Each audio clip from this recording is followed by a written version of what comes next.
Enzo Recto, kalaban ang katiwalian at kasinungalingan, kakampi sa katotohanan at kabutihan. Sen, paano yung argumento nung iba na paano makakapag-render ng tamang boto yung mga wala sa Senado kung hindi naman nila makita for themselves in person yung witness, yung proseso na nangyari. Baka nga hindi po nila kahit mapanood sa TV kung yun ang maging ruling ng Sandigan Bayan. Paano, hindi ba unfair naman daw para sa public na hindi naman naging sapat yung basehan ng Senator Judge? Yes, ang Victoria, ang abstention, ang bilang niya acquittal eh. Kasi sa Constitution, sinasabi naman, two-thirds vote para mag-convict. Hindi naman sinabing 9 votes to acquit. Di ba? Yes. So kung halimbawang nag-abstain, hindi nakaboto, for some reason, nagkasakit sa araw ng botohan, o kaya nag-abstain, ang bilang noon, doon sa bali acquittal, maski ang kanyang nasa loobin, mag-acquit, pero wala siya doon sa araw ng botohan, mabibilang siya doon sa bumoto ng acquittal. Yun ang magiging bilang noon. So it doesn't matter pa rin kahit na yun nga, nakakulong yung dalawa, hindi sila makaparticipate, kung mag-acquit, abstention, ganun pa rin.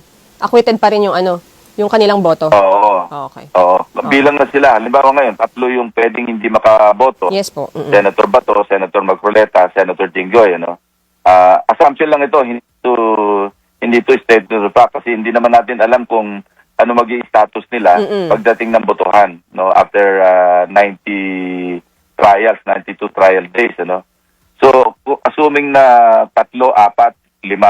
Kaya nga sabi ko, napaka-awkward. Ito yung scenario, hypothetically, ang scenario na halimbawang siyam sa mga senador ang hindi maka-attend man lang ng trial at hindi makaboto. So, magta-trial pa ba kami kung 15 lamang kami doon sa members ng impeachment court?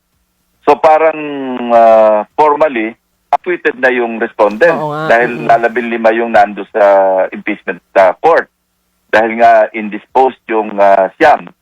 So, yun ang dapat talaga ma-resolve dahil although highly improbable yun, pero that's still in the realm of possibilities na po pwedeng merong siyam na hindi available sa araw ng botohan o even during the trial. So, dapat talaga ma-resolve yung issue ng threshold, yung two-thirds vote ng kung ano man yung threshold na number. Very soon.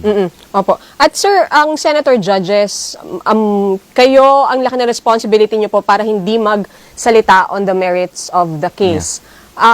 Si Senator Robin Hood Padilla po may pinost sa kanyang Facebook page, I think kahapon ba or nung Thursday, about doon sa video na ino-authenticate ni NBI Senior Agent Calilong. May sinabi po si Senator Robin na dapat yung raw na recording ang maging basehan. So parang pinupo na siya ng iba na merits of the case na yung kanyang tinatalakay.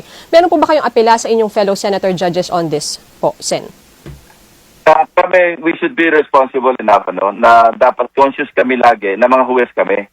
Hindi kami pwedeng magpahayag even sa mga interviews na tulad nito o maging doon sa mismong sa trial na magpo-project na kami panig sa prosecution o kaya panig sa depensa. At saka sa Rule 18, meron niyang saklaw kami ng tinatawag na sub judice na hindi kami pwede magpahayag sa mga interviews bilang mga senator judges tungkol doon sa merito ng kaso na aming dinidinig. Pero ako, I think, alam mo, nung nabasa ko yung pahayag ng aming spokesperson, I think he should not do that, with due respect to Attorney Tonggol, yung aming spokesperson. Kasi spokesperson siya ng impeachment court.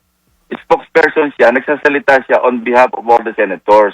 So, wag niyang ibalik sa amin, parang kami yung kinokosyonan niya, ina-admonish niya, na wag kami magsalita ng ganon.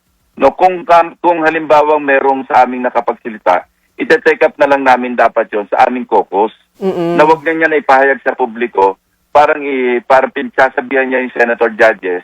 Siya, spokesperson siya ng mga senator judges Kasi siya yung spokesperson ng, I think he should refrain, at the very least, from commenting kung ano man yung naging behavior o naging pahayag ng isa o ilan sa mga senator judges. I think that's uncalled for.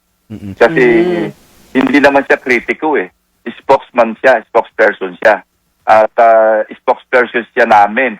He's speaking on behalf of the impeachment court and effectively he's speaking on behalf of the senator judges.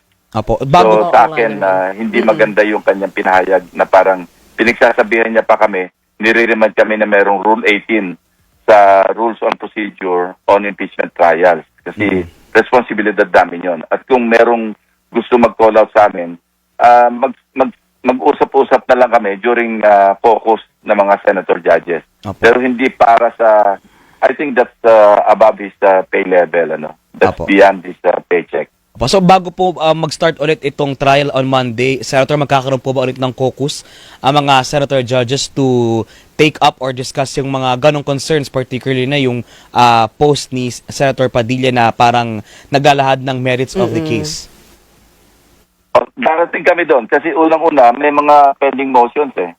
Yung motion nga na hindi nag-ruling si presiding officer yung motion ni Senator Cayetano na payagan, na sumulat kami sa Sandigan Bayan para payagan. Hindi resolve yun, Kasi yung sa akin, yung sinasabi kong parang effectively wala na, parang na-spare na kami from that responsibility o yung task na sumulat pa sa Sandigan Bayan. Kasi nga, may ruling na. Kasi naunahan na ng motion at dininay na yung motion. Pero that's only my opinion.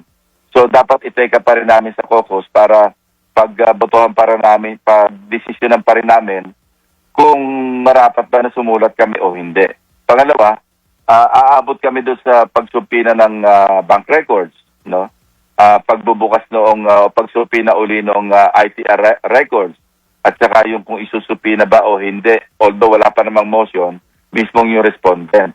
So ito yung mga usapin na hindi, sa tingin ko, hindi naman mag-rule kaagad tulad ng ginagawa ngayon dahil iyon, mga minor issues yon na nare-raise sa floor, yung overruled, denied, o sustained, o kaya yung pagsasabi sa magkabilang panel, yun, pinapaubaya na sa presiding officer. Pero pagka mga major na issues, tulad ng, halimbawa tulad ng tatlong nabanggit ko, palagay ko hindi gagawin ni presiding officer at si Escudero na mag-rule siya on the floor. Kasi ang pwede mangyari doon, merong mag-object, mauwi rin kami sa botohan. At sa akin, pagka ganong mga malalaking issues, hindi namin dapat pagbotohan kagad sa floor, kundi i-defer yung aming decision kasi meron sa amin na gustong isulat na lang yung memorandum ng objection o kaya pagsang-ayon. So pagka ganon, ako I would like to think na i-defer na muna yung ruling at pag sasubmit lang namin ng mga memoranda, yung magkabilang panel, sa kanilang mga positions at kami mismo ite-take up namin sa caucus. Ganyan ang ginawa namin noong panahon ng impeachment ni Chief Justice Corona. Nagko-caucus kami kay Senate President Enrile noon kapag ang usapin o yung issue medyo mabigat at hindi agad madesisyonan oro mismo do sa mismo sa court. Opo. Sen, kunin ko lang din po yung reaction niyo po. Nandun po si VP Sara mismo sa Senate Yes. noong Tuesday, pero nakipag-meeting lang po sa kanyang mga abogado, hindi po dumalo sa impeachment trial mismo. What do you think of that, sir? Ayoko na mag-comment doon kasi baka mag-border tayo sa merito ng kaso. So mas mainam na yung tahimik kami sa mga usaping ganyan. Alright. At nitong last week, sir, ayun Para na... kang disappointed, Victoria. Sa sagot ko.